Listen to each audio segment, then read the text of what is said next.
Hi, I am Sang Lee, the first author of this paper titled Defining Neural Network Architectures through the Polytope Structures of Datasets. This paper has been selected as a spotlight paper in this ICML. In this video, I'm going to briefly describe our results. It is quite theoretical and mathematical, but I believe the key idea is not much difficult to follow. Okay, let me start with demonstrating the ultimate goal of this paper. It is answering the following question: how does the neural network architectures relate to the geometric complexity of the dataset? For example, on the left-hand side, there is an example of deep neural network architecture, and on the right-hand side, uh, you can see that there are three examples of toy datasets. Researchers expect that there exists a relationship between these two topics, but it had not been clearly mathematically resolved. In this work, we solve this problem. Intuitively, we can expect that more complicated dataset may require more complicated network architectures. For instance, consider the following three popular nature image datasets.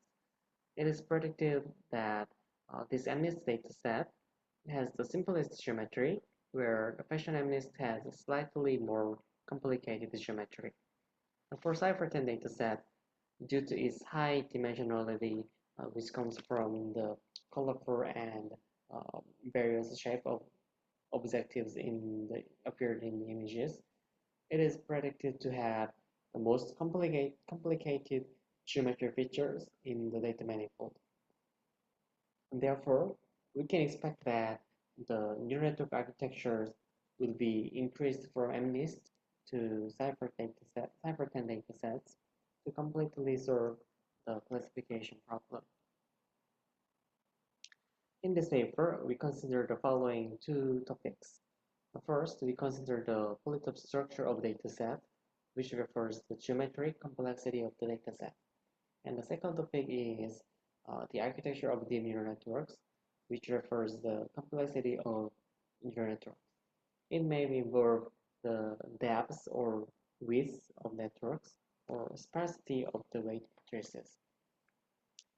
We first theoretically construct the network architectures from the polytope structure of the dataset, and secondly, we consider the converse way that determining the polytope structure of the dataset from by training a neural network through our proposed algorithms. And this presentation has the following four stages. First, I demonstrate the theoretical results, specifically the upper and lower bounds for network widths. Then I elucidate the algorithms and the empirical results. Okay, before we start, let me introduce some notations. The architecture of a neural network is simply denoted by the numbers and arrows, where these numbers come from the network width. Here, sigma denotes the value activation function. This green line represents a whole layer fully connected neural network. We solve the multiple manifold problems in this work. For a given manifold X, which consists of two classes here, then what is the network architecture, and to satisfy that it has positive output on one class and has negative output on the other class. This is the required ability for a successful classifier. And it is motivated from the universal approximation theorem. This theorem states that the sufficiently large neural networks can approximate arbitrary functions. However, it does not explicitly suggest the construction of such neural networks. For example, consider this Swiss roll dataset. Then what neural networks architecture can completely classify this given dataset? See these two neural network architectures. Obviously, the first one is too small to approximate the data manifold, while the second one can solve this problem. Then what is the criterion for network architectures to solve this problem? And, and how can we construct such networks? We answer these questions. Here we give a definition on such network architectures. Roughly speaking, if there exists a neural network architecture that can completely classify data set, then we say that it is a feasible architecture on the given data set X. For example, from the previous example, the first network is not a feasible architecture, where the second one is a feasible architecture. We answer this question through the complex polytope. A complex polytope is with m bases is defined by the intersection of m hyperspaces. Note that it can be unbounded instead. Then, this is the first theoretical result. For a given complex polytope with m faces, we prove that a two-layer network with m neurons, here m is the number of faces of the complex polytope, then it can approximate the given complex polytope. Here is the sketch of the proof. Construct a two-layer neural network with constant bias 1 here in the second layer and impose negative weights for the second layer other weights. Then and we set the weight vectors in the first hidden layers to be arranged to the faces of the complex polytope. For example, W1 here, W2 here, and so on. Then clearly it has a constant positive output in the complex polytope, while it has negative outputs outside. In the paper, we proposed the alternative proof, which utilizes the identity of the volume formula. I think this is more fascinating proof, but let me skip here. Please see the paper and appendix. In the same proposition, we also provide the lower bounds on the network width. Suppose this network architecture can approximate the complex polytope with m faces. Then the network width should satisfy the following inequality. This bound is further it is tight for some base case. Another proposition in the appendix further demonstrates the minimal number of widths of the first hidden layer and others. Collaborated with these results, it demonstrates the minimal architectures of the feasible architecture of complex polytope. Now, I propose a novel concept called a polytope basis cover. It is a collection of complex polytopes that can distinguish a specific class using set operations, union, and difference. For example, here the orange class can be distinguished by 4 polytopes with set operations, specifically subtracting this red and black polytopes from blue and green polytopes. From this concept, we can explicitly construct a zero-layer neural network that can completely classify the given dataset. Here, the width of the first hidden layer, m, is the total number of faces in the polytope basis covers, and the width of the second hidden layer represents the total number of complex polytopes in the cover. Here is the sketch of the proof. The construction of such networks is done by combining all two-layer subnetworks, which represents the complex polytopes.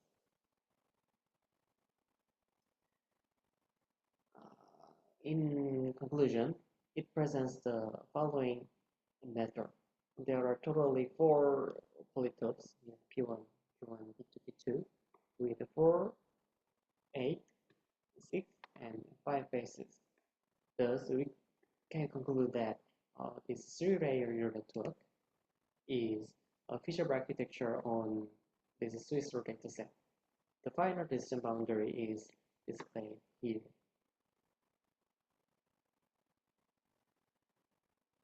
There is one remark on the role of the hidden layers. A neuron in the first hidden layer represents a hyperplane, which corresponds to a base of each complex polytope in the ambient space. A neuron in the second hidden layer means a convex polytope surrounded by hyperplanes uh, corresponding to the connected neurons in the first hidden layer. And finally, the neuron in the third hidden layer is a combination of these convex polytopes made in the second hidden layer, and it forms a convex polytope basis cover. This is the explicit lore of neurons in the hidden layers of the networks we propose. Our analysis can be extended to some special shape of datasets. When the dataset forms a simple complex, then its feature architecture is given by these green terms, where the first width is bounded by these complicated terms. It can be approximated by this term, involving the ambient dimension and the number of faces and the dimension of the simulation complex. This is a connection between the geometric feature of the dataset and network architecture. This is another application for specific shape of manifolds. If a given data manifold can be separated by disjoint bounded prismatic polytopes, then its feature architecture is given by these green terms. The remarkable point is on this third term, showing the sum of the Betti numbers. In topology, it is often called topological complexity of the manifold. In this sense, we can say that this is a upper bound on network width in terms of topological complexity. We also provide the lower bound of network widths in terms of the Betti numbers. So we have feature architecture on any x, network width would satisfy this inequality. This is a tight bound for some specific case, which proves the minimality of this bound. Now I'm gonna demonstrate the algorithmic part. In the previous section, we have demonstrated how the feasible network feature architecture can be constructed from a polytope basis cover of the training dataset. But there is one weakness. In practice, because of the high dimension of the real-world datasets, we do not know the polytope basis cover of the training dataset in general. Therefore, we consider the converse way. If this is a trained neural network with complete classification, then can we derive the polytope basis cover for the dataset? This is an important question to apply our theoretical results I presented before. This lemma is a building block for the answer. This lemma states that if a two-layer neural network has negative weights, has all negative weights in the second hidden layer,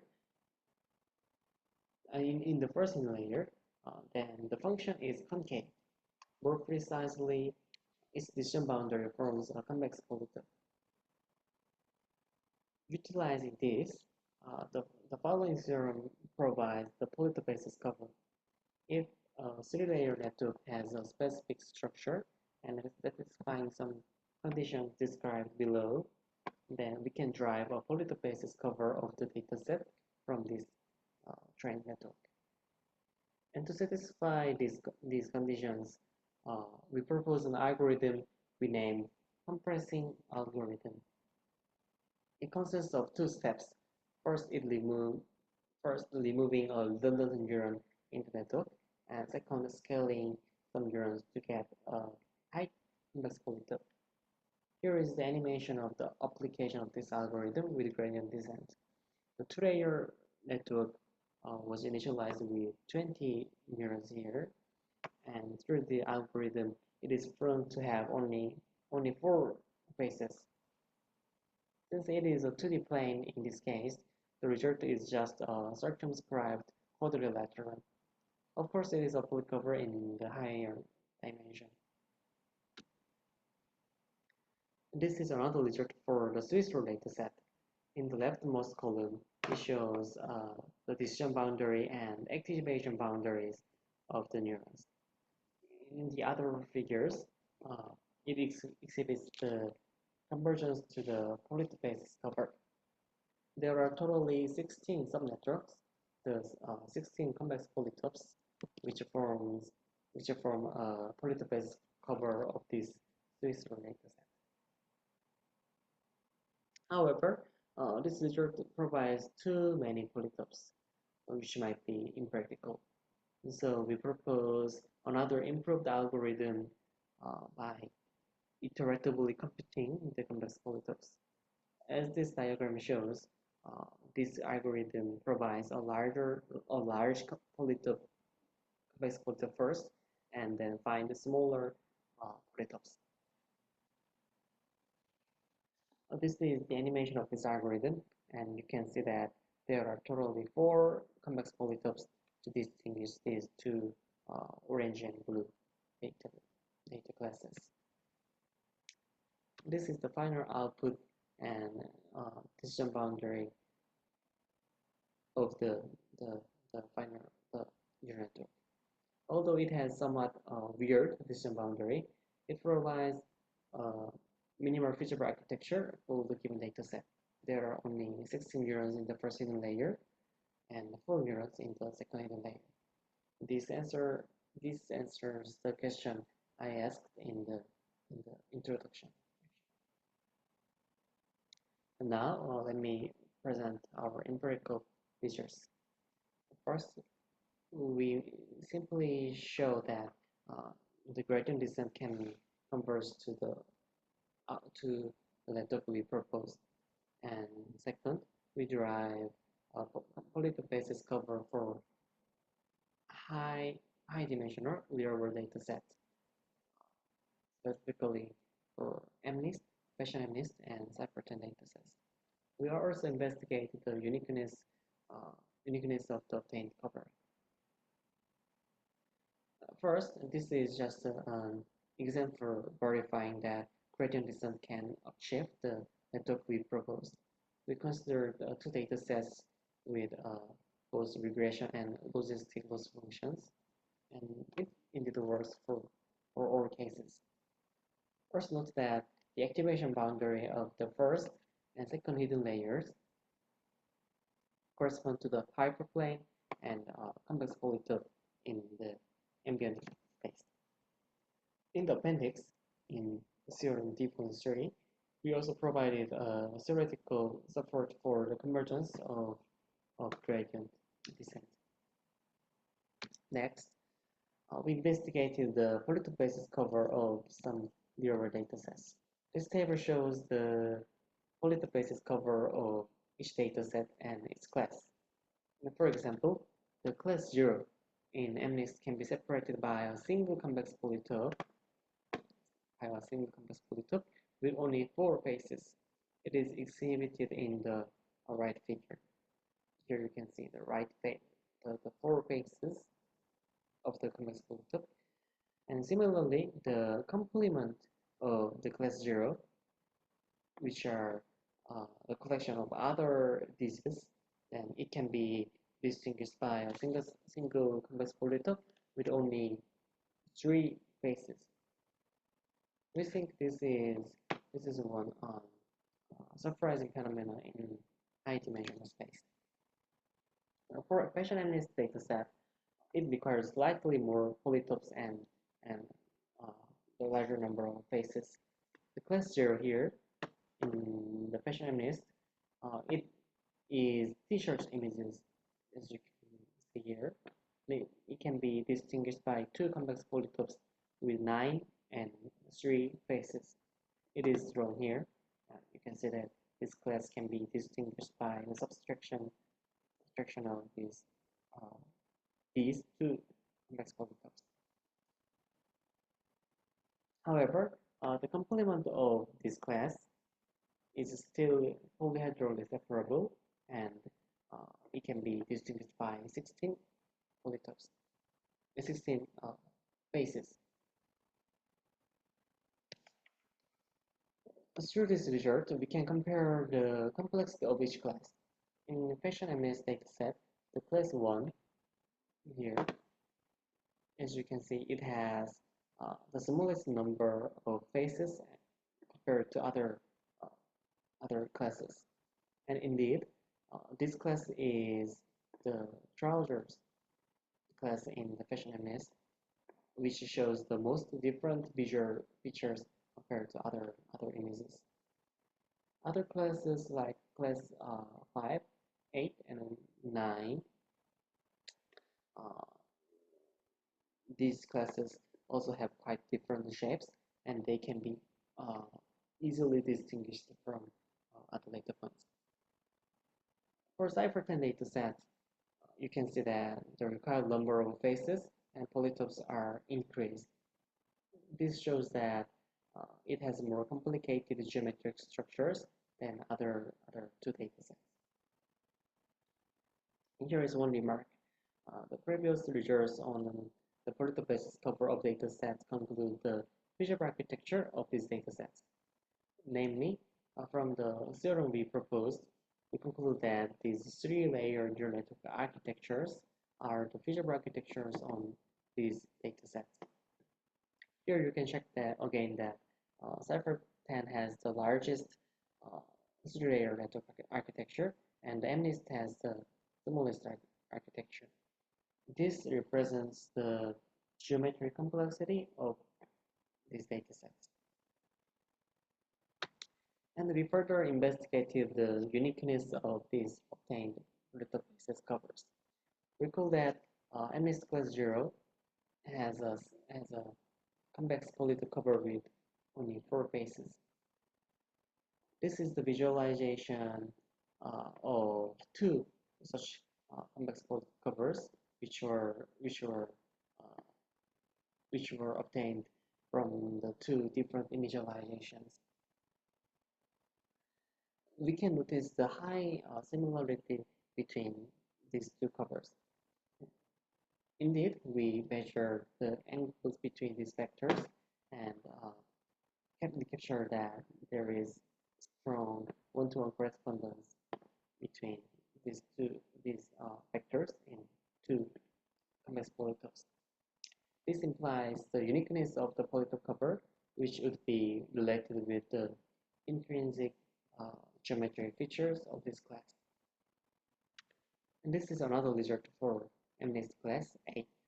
There are totally 8 faces in two polytope covers, and we can still notice strong one-to-one correspondence between these two convex polytopes.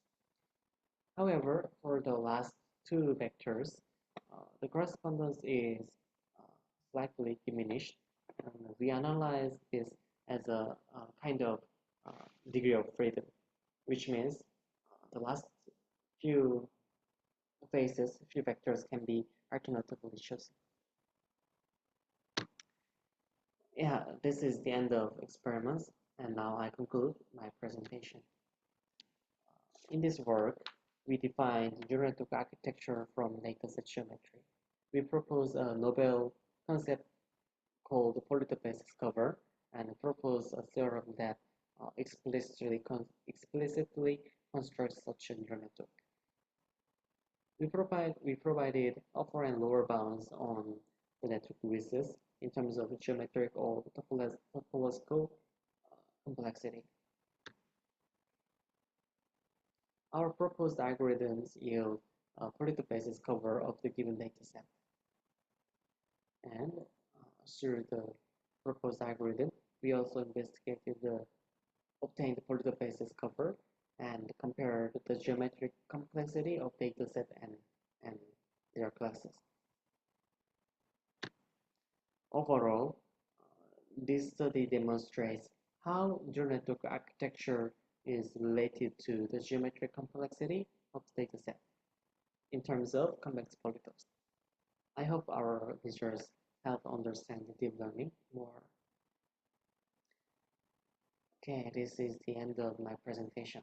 Thanks for watching, and here I provide the link for our GitHub repository. You can access here via this link or QR code here, and you can see the code and other animations. If you have any questions, then please email me. Thanks.